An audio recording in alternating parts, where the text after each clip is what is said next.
In this blog today, I'm going to be talking about entering into business relationships, business partnerships in New Hampshire. When I'm using the term partnership, I mean you could be two people working together without a formal entity. I do recommend a formal entity. You could be co-members of a limited liability company, shareholders of a corporation. I'm using the partnership level term, not legally, but more as what people call themselves when they enter into business with each other. So in this situation, we're going to talk about what happens when you get into a partnership and you are deciding what to do in the relationship. You have it down, you talk through with each other the discussions, put it in writing. That's my strongest first recommendation is go to a lawyer, spend a little time to put it in writing. It can be a very cordial, easy, plain English language. You don't have to get something off the internet that's convoluted. Certainly nothing that says that's in Latin should be in there, but it should be something that explains things like what happens when one of you wants to get out of the business. Can you get out of the business? Can you sell your interest in the business? Are you both 50-50 owners so that both of you can say no, but neither of you can say yes? You have to have a majority interest or majority vote. And if you have a majority vote and there's two people that have 50% interest, basically both of you can say no to stop something from happening, but neither of you can say yes unless you both agree with each other. So you want to know that stuff ahead of time. You also want to know who's in charge of what. And generally, I strongly recommend that both of you, if you're both partners, equal partners, or even if one of you is a minor partner, you get to look at the books and you get to see what's going on. You get to see what the bank accounts are. You want to find out if your partner's taking a whole bunch of expenses. Is he putting his spouse on the payroll or his son on the payroll and they're not doing any work?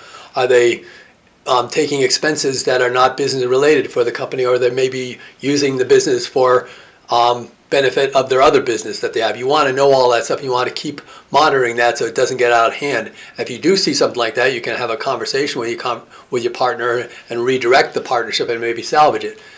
In the situations that I have disputes, it's often where the parties, either with a written contract or without one of the parties goes off track, and he or she does a lot of things, like maybe they take a whole bunch of money out of the company, or they use it for their own personal expense account, and they do some things that are untold there, or they're taking loans. Sometimes in real estate investments, I see a lot of this where there's business partnerships. One of them has the right to deal with the loans, and they take a lot of loans out and they use it for their own personal benefits. And then all that real estate that you thought you had a 50% interest in that had no equity or had complete equity in it, so say it was $1 million piece of property, now only has $200,000 worth of equity because your partner, he or she, took $800,000 worth of mortgages.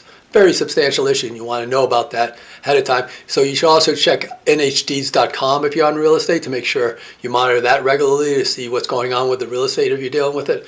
But good agreements like that matter. I've been in litigation also. I do both transactional and litigation, and I've seen a lot of this. I am attorney Dan Marr. I've been here at Hampshire, Kerrigan, and Nashua, New Hampshire, and I both represent clients both in New Hampshire and Massachusetts. I'm licensed in both states, and I've been doing this work for 35 years, and I can tell you that the contracts, good fences make good neighbors. The same thing with good contracts make good partners, but then there are also partners. If you're not watching the hen house, if you're having the fox watch the hen house, you got problems. So you pay attention, look at the bank account records, make sure you have the right to look at the bank account records, follow what's going on with the money, and follow what's going on with the assets. The real estate, certainly check periodically with the nhdeeds.com to see what that piece of real estate, if it's moving, if there's loans on there or anything else going on there.